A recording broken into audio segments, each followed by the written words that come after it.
Hi everyone, welcome back to my channel. This is gonna join Anwatu. Thank you for always tuning in.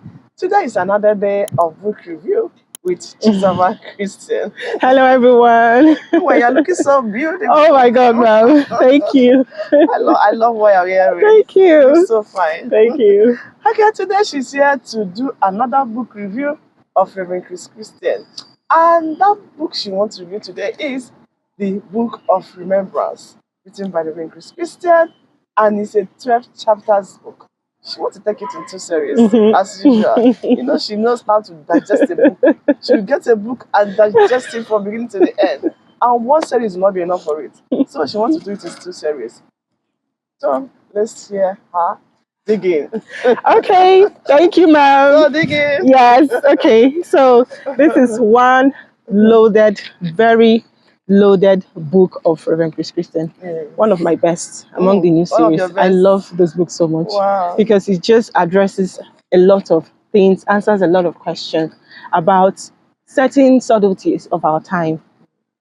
So for this session, I will be talking about 4 chapters and the next 4 because I can't discuss Finish the the book. entire topic.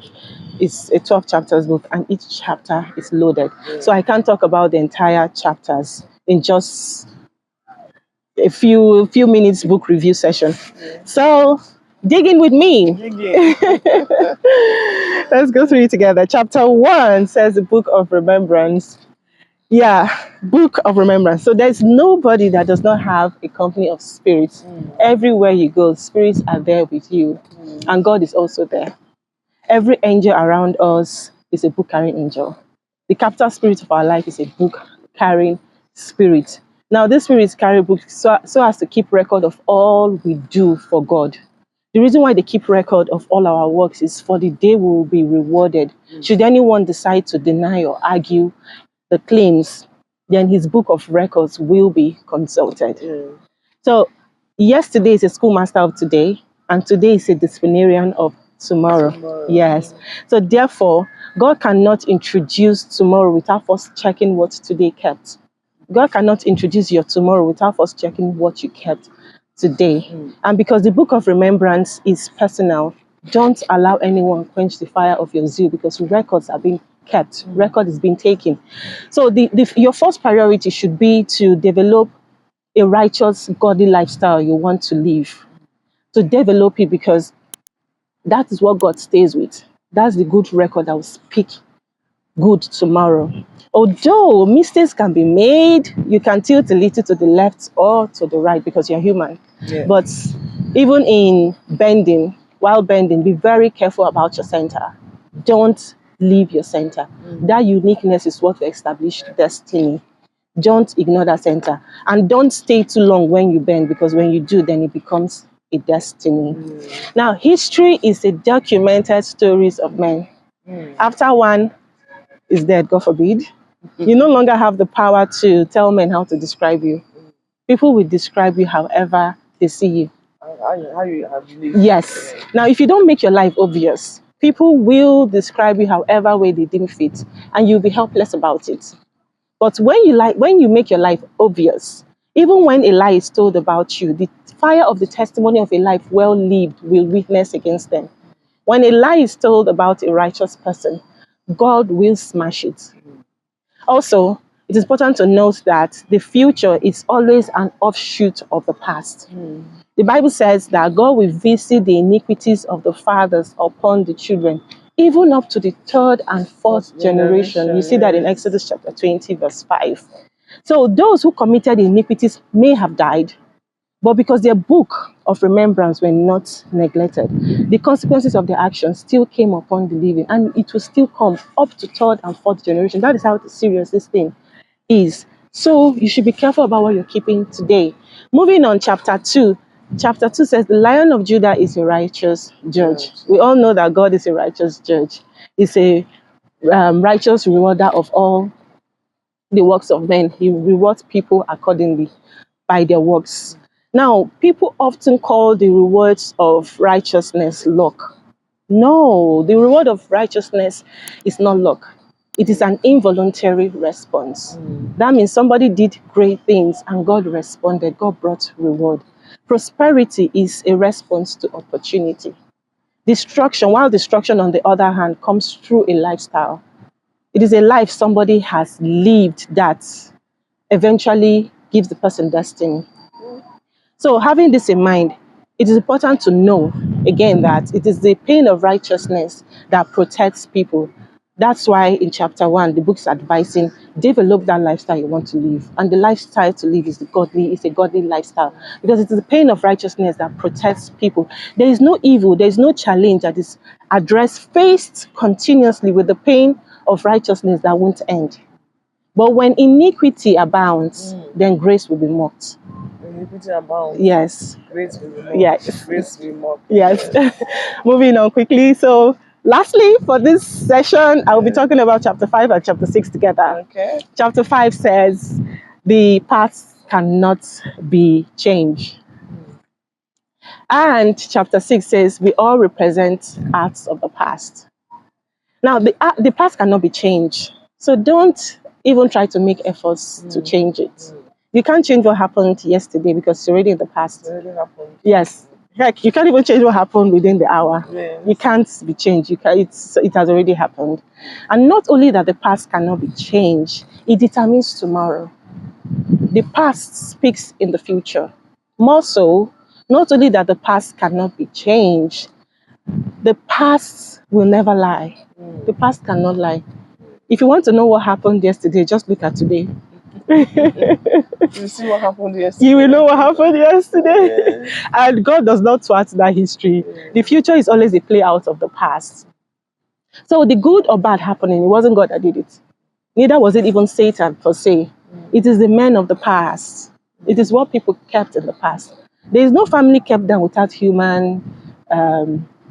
without human contributions. It is the evil people do, humans do, men do, that cause problems on earth. Everything that comes, the good or bad response that comes, is just the response of ordinance God or Satan gives. It's an involuntary response, whether righteousness, reward, or destruction. Now, but when a life is well kept, it will speak good tomorrow. It will speak good tomorrow. Yes. Sure. Yeah.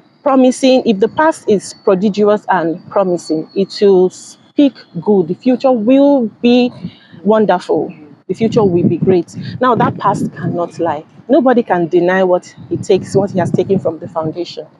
The Spirit of the Lord God being upon me in Isaiah, we'll see that in Isaiah chapter 61, verse 1a. That is the allegory of a character from the past in somebody, whether good or bad. God uses grace to support backgrounds and families. So there are things only you can do very well because you have the grace of your past. You have the grace of your Yes. past. Yes. More so, that past cannot live the future alone. Yes. So it's not something you pray to do. It's something that is inbuilt. It's an ability.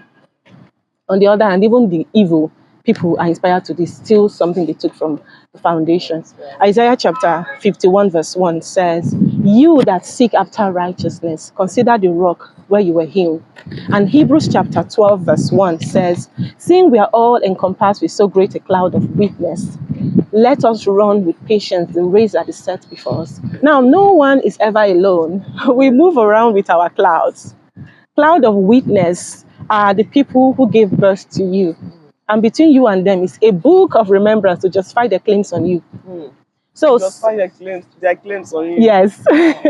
So somebody from, let's say, a past of liars, for instance, will always have witness of liars around the person so as to inspire the person to keep on lying.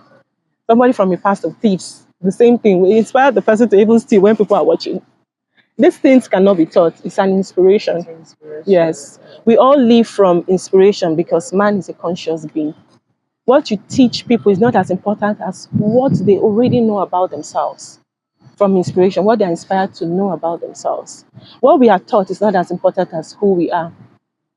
The good news, however, is don't focus on breaking the foundation because it's already set. Like I said, the past cannot be changed. Yes, it's already set. Rather, focus on building a new one. If yesterday gave birth to today, then you can do something about tomorrow. That's why you're human. Some people are ignorant and as a result suffering because they don't know that the earth is completely in the hands of man. Man is the perfect manager of the earth. It is the evil altar a man raised that can keep family members down. It is also the righteous altar raised by a man that can promote members of the family. So if you don't like what is happening, raise an altar against it. You're human. The evil or good happening is human beings that did it. The earths are not controlled by the acts of God or Satan. The things that happen on earth is not by the acts of God or Satan intrinsically, but the acts of men. So if you want change, you have to enforce it. That's impossible. Yes, there's always an A part to every miracle. When you have done the A part, the B part will naturally follow. Yes. So therefore, don't abandon on God the things you should take responsibility for as a human. However, God will always bring divinity to support humanity.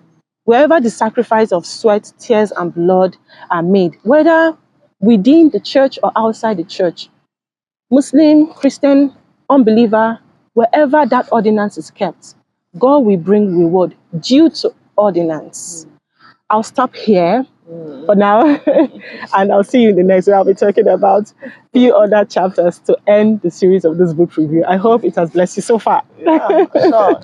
Over to you, ma'am. It has blessed us so far. The book of Remembrance. I told you when we started that Chizoba knows how to digest the book. She Thank has done it. you. She has done it already. Book Thank of you, ma'am. Remembrance. You should be conscious of what we are keeping. Yes, Because the past controls the future. exactly. And if you don't like your foundation, please build a new one. Yes, That's just it. yes, Just build a new one because you cannot change the past. you can't. You cannot change the foundation that's already set. That is already So said. don't bother yourself. If you know you don't like it, set a new one. Yes. That's what this book is saying. Set a new foundation for yourself. If you know you can't change what you met, You can't take back the hands of time, so you can't change you it. can't change it. So, like we said from the beginning, she's going to come back to continue with this because this book is 12 chapters.